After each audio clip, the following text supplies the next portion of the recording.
What is going on, everyone? It's the Detroit Collector here with another video. Happy Wednesday, May 29th, 2024.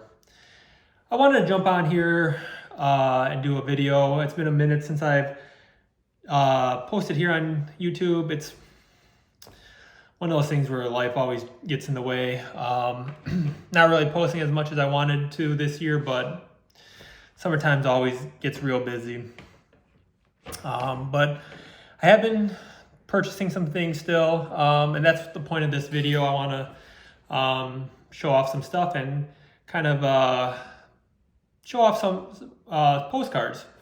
I don't see much postcards shown here on YouTube, so I thought it'd be pretty cool to show 3 examples of some Detroit Tigers postcards. Before I do that, I do want to talk about, just a little chat real quick. I want to talk about the big news that happened with the MLB yesterday, and it's regarding the Negro League statistics being integrated into the MLB database, and by doing that, it makes Josh Gibson the all-time hit leader, overtaking Ty Cobb, the Detroit guy. And so I don't know if anyone's been doing any videos of this on YouTube. I haven't looked at any videos, so I don't know what other people's opinion on it. But for me personally, even as a Ty Cobb fan and everything from Detroit, I think it's great. I think it's awesome that they're getting the recognition that they should. It's obviously long overdue. It's obviously something that needs to be integrated into the database. And Josh Gibson is an all-time great. If you don't know who Josh Gibson is, he is all-time great. He's considered the Black Babe Ruth. My take on this, so I think it's great that they are integrating the statistics from the Negro League into the MLB. I don't think that the games were considered the same kind of, in terms of, the pitching and everything. The competition maybe between the leagues or whatever, but I do think Josh Gibson and the Negro League players who are being recognized absolutely deserve it, and I think their stats are what they should be, and they should be integrated into the MLB database. There was a live that happened a few nights ago. I think it happened Sunday. Sammy Thunder had a live, and one of the questions that happened on the live was, do you think Mickey Mantle, 1952 Topps Mickey Mantle and his other cards, do you think his prices are going to remain the same in the future, 10, 20, 30 years from now? And I put in the comments, I don't think so. I don't think that Mickey Mantle is going to be the all-time guy, that all-time vintage guy anymore. I don't think I'm not saying it's going to happen now, but I'm saying 20, 30 years from now, I don't think he's going to be the top dog. I think Jackie Robinson is going to be the top guy. And I'm saying that because of, situations like what's happening with Josh Gibson and what's happening with the Negro Leagues. I think we're in this time now, which we should be, it's about time, where the African American players from back in the day, the Negro League players and the players like Jackie Robinson and Larry Doby, I think we're moving towards a time where these people are being recognized more. And I think they're being seen at a higher level than what they were in the past. I think I think the generations, our younger generations, and millennials and everything. I think with all the movements going on and everything. I think and the you know we got Juneteenth and everything. I think we're moving towards a direction, a better direction in the country where we're recognizing a lot of these individuals. And I think as time moves on, Jackie Robinson is going to be recognized as the number one player in the hobby. I think there's there's been talk about, well, Mantle's never going to change. He's been like this for years, for decades. He's been the top guy, and yeah, that's true. He has been, but a lot of that generation, is moving on, and the younger generation will be coming into the vintage scene eventually down the line, and a lot of the younger generation is going to be recognizing, I believe, Jackie Robinson and the Negro Leaguers a lot more than what has happened in the past. And I think there's going to be a premium for those cards in the future. And I think like the 52 Jackie, Jackie Leaf, the Jackie Bowman, I think those are all going to be, the top cards in the future. I think Larry Doby's going to be up there high. He's going to start getting that recognition that he should. But that's, and I think that's just, instances like Josh Gibson right now, and every, all the great progress we're making, that we're finally making in this country. I think that, that's where the direction is going to be with the hobby as well. So that's my take on that. What do I think about prices with Ty Cobb and Josh Gibson and the Negro League statistics getting into the MLB? I don't think it's going to change anything. I don't think you're going to see a huge decline in Ty Cobb. I think a lot of people are still going to recognize Ty Cobb for being great. I think you're going to see, you're not going to see any huge differences in Josh Gibson. Of course, Josh Gibson doesn't have many cards at all, pre-war cards or anything. And if you do find any, they're already, through the roof expensive, crazy expensive. I don't think that's going to change either. So I don't think that's good. So I don't think what happened is going to change anything in terms of pricing and everything.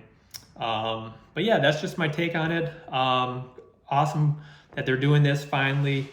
And, Josh Gibson is an all-time great. And if anything, what's going to happen with this is more people are going to recognize who Josh Gibson is. And they should do their research and look into him and look how great he actually was. And then, a lot more people are going to put him and Jackie Robinson and Satchel Paige all in the conversation.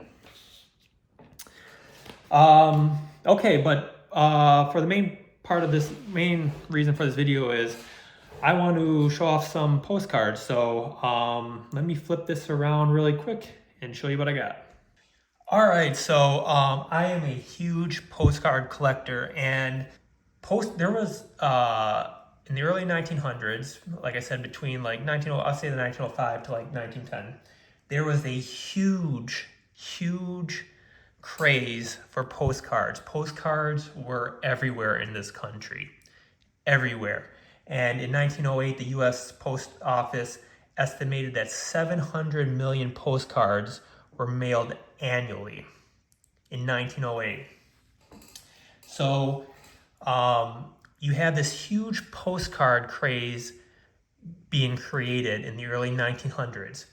And at that time, the Detroit Tigers won the pennant 3 times in a row, 1907, 1908, and 1909.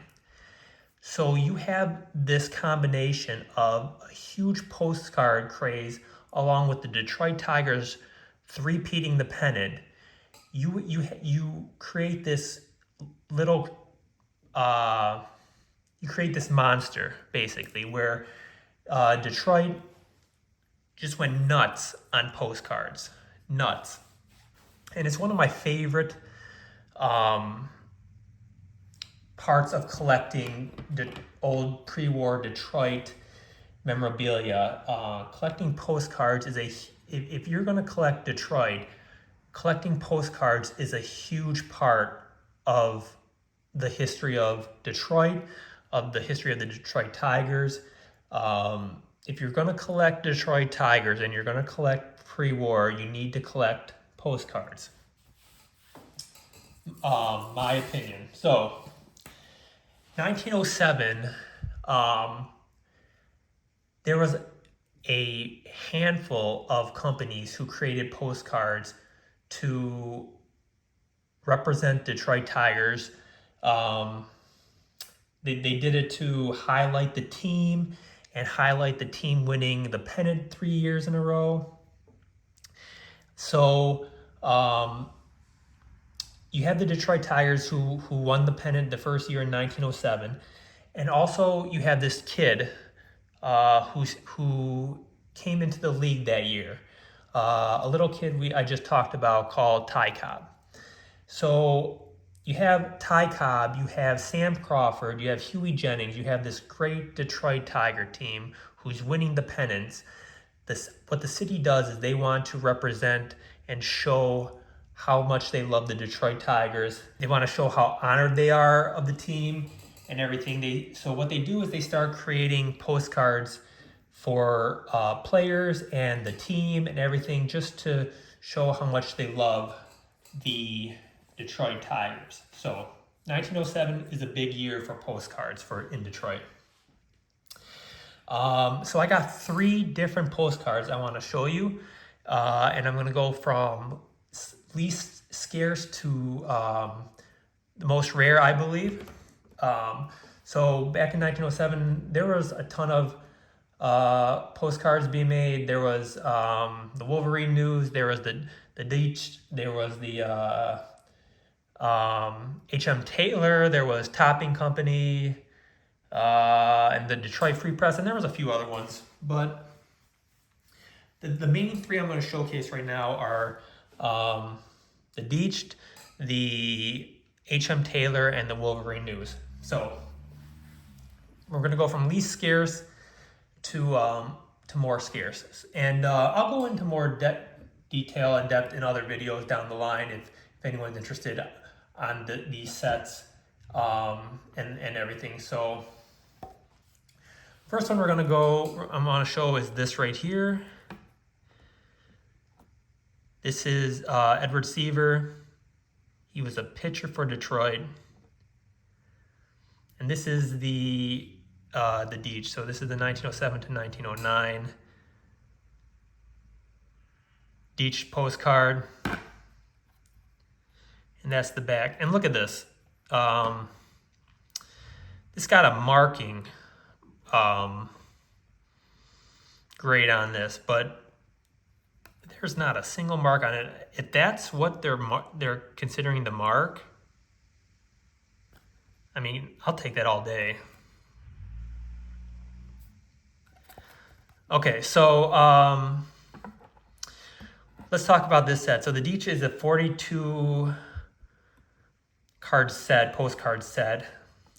They are 3.5 by 5.5, and they feature the black and white in-action photograph of the players on the team.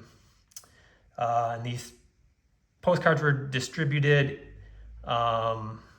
in store and through an envelope. I'll show a picture there's an actual picture of what the envelope looked like.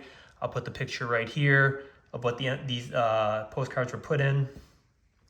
And the envelope states that they were only sold for 25 sets, and they came in sets of 15. And this was produced by AC Dietsche Company, which was a Detroit company located on Woodward Avenue, and it produced these postcards, and they sold them in store. And then, like I said, through the envelope, you could get them. And like I said, they're black and white, in action photo. These are the postcards right here, which they would have a little bio of each player right here.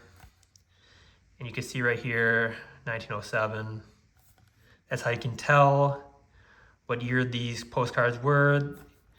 The Dietsche postcards were made in 1907, 1908, and 1909.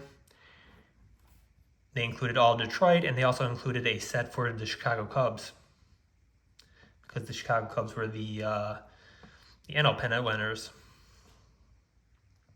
So Edward Seaver, who is Edward Seaver? So Edward Seaver, first off, let's discuss the Dietsche postcard. Only 15 of these have been graded by PSA. 28 have been graded by SGC. And for PSA, none have been graded higher than a 6. Edward. Most people probably don't know about him. I would say 99% of people don't know who this guy is. He played from 1901 to 1908, and he had a 2.60 ERA for his career. 2.6 ERA.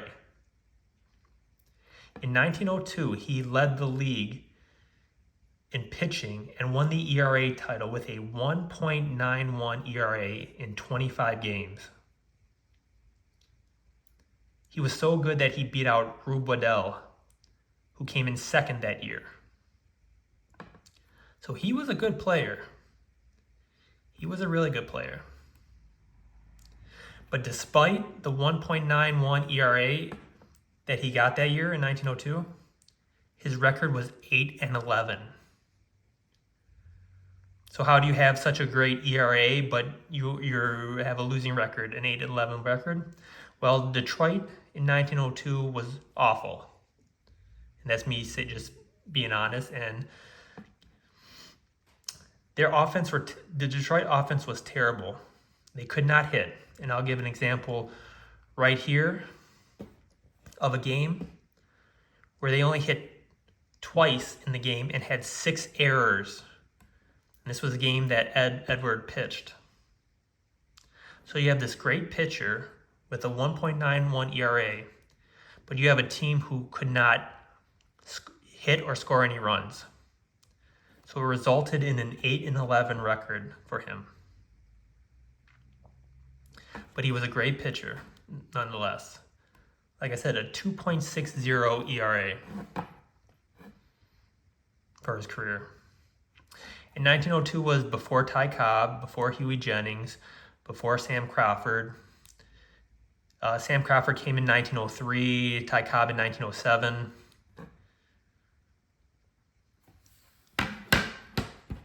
So that's the first example of the postcard. It's a beautiful photo.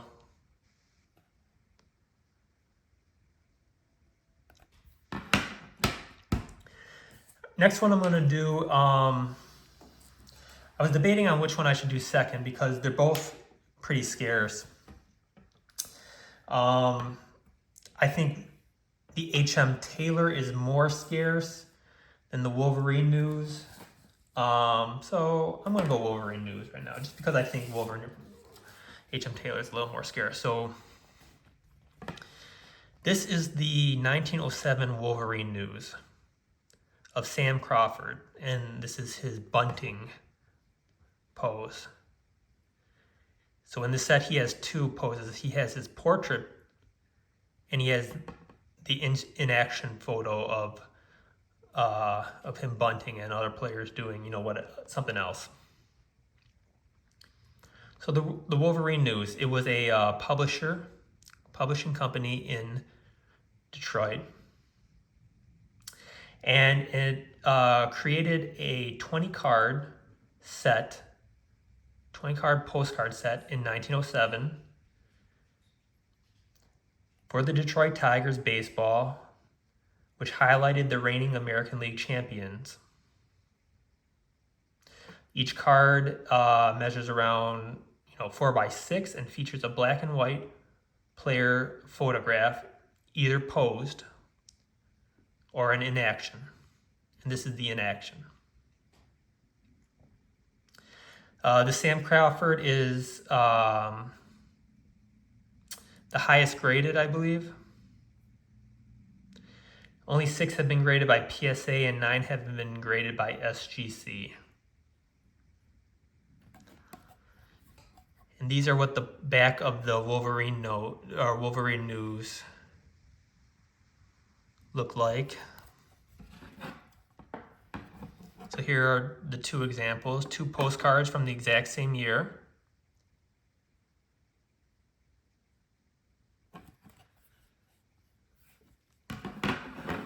Sam Crawford is a Hall of Famer.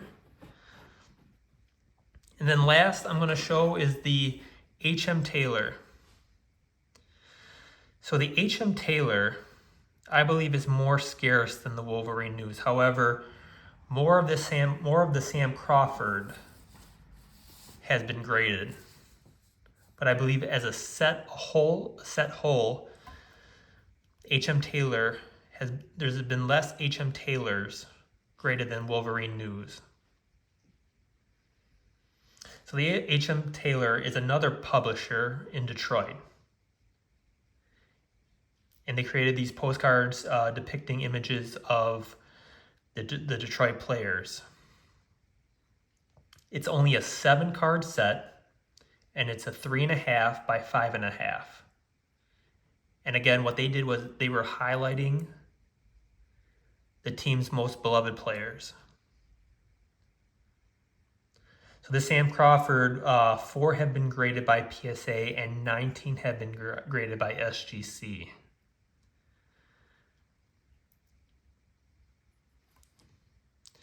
And this is the Sam Crawford ready for the ball. And it even had who the photo was taken by, Fred Wright.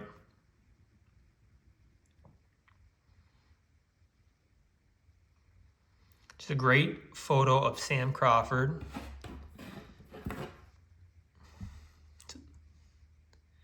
So here are the 2 Sam Crawfords.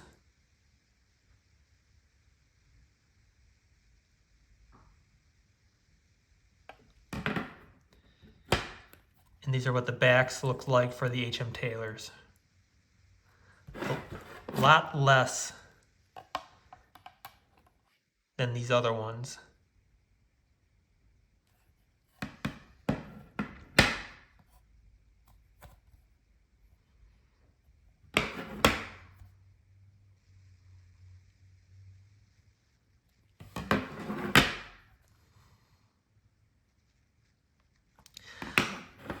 So here you go, 3 examples of postcards from the exact same year for the exact same team by different companies. Kind of cool seeing how each one was made. The H.M. Taylor had these borders, big white borders. Wolverine News did not. These photos are a little more washed out, a little more gray, a little more faded. This is more black and white.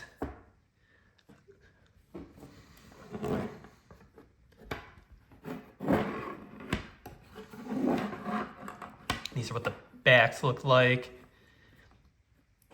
You got the Dietsche with these bios, these long bios. You got the Wolverine News with less, but still some copyright, still some markings. And then you got the H.M. Taylor with minimal stuff on the back. So I know this was a little longer video, but I thought it'd be cool just to kind of go over this, kind of look at this kind of stuff. It's cool to see how things, look back in 1907, how each company designed and created these postcards, all showing love for the Detroit Tigers back in the day for winning the pennant. celebrating their championships. Thank you all for watching. I hope you enjoyed the video. Like I said, if anyone wants me to do more in-depth videos of the companies, the postcards, that kind of stuff, I can do that in a future video. Thank you all for watching. And until next time, happy collecting.